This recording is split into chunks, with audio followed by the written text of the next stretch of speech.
Peoples, I'm doing the belt tensioner change on a 2011 Suzuki Equator 2.5 liter. Now I'm told that this engine is basically a Nissan. The Equator is a Nissan clone.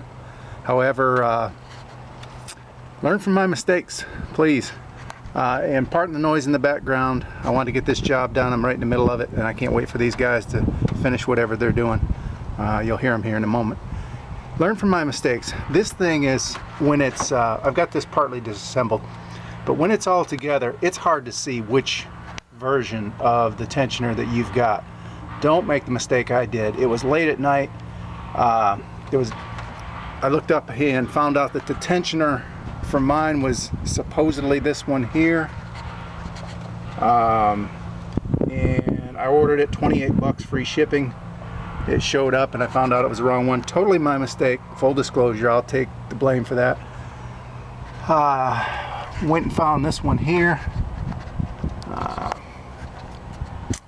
Gates 39391. That appears to be the fit for mine. So, and the difference is that kind of star looking symbol in the middle. That's what to look for. And like I say, with it all covered up and buried in here, it's hard to see. And I should have got in there with an inspection mirror or something and looked at it a little better.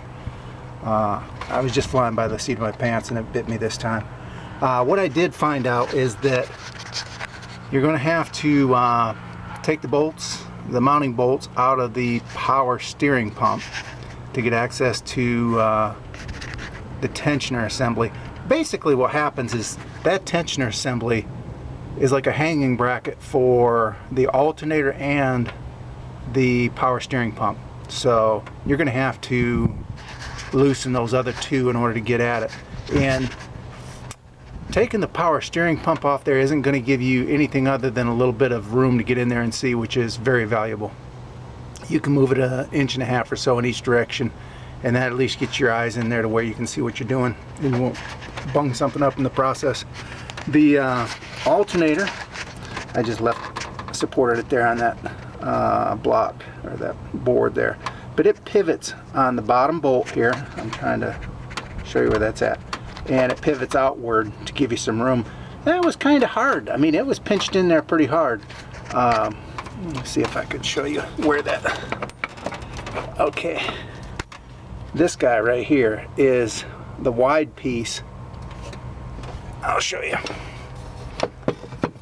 It's basically that wide section right here. And that's where your alternator hangs. And it was pretty tight getting that thing out. I was wondering if there wasn't something behind there that I wasn't seeing.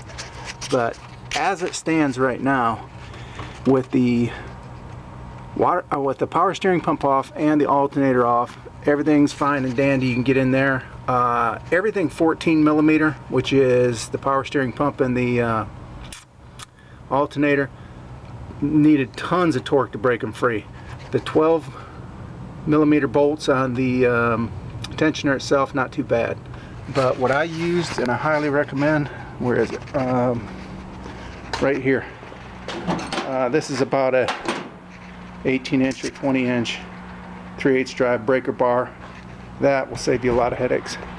So basically, in short order, I didn't see a video up for this specifically on YouTube, so I thought I'll throw one together and kind of help somebody out. I've already got those 12 millimeter bolts loose, and the tensioner will be out here in a jiffy. So hopefully that's helpful. Any questions, put them in the comments. Thanks.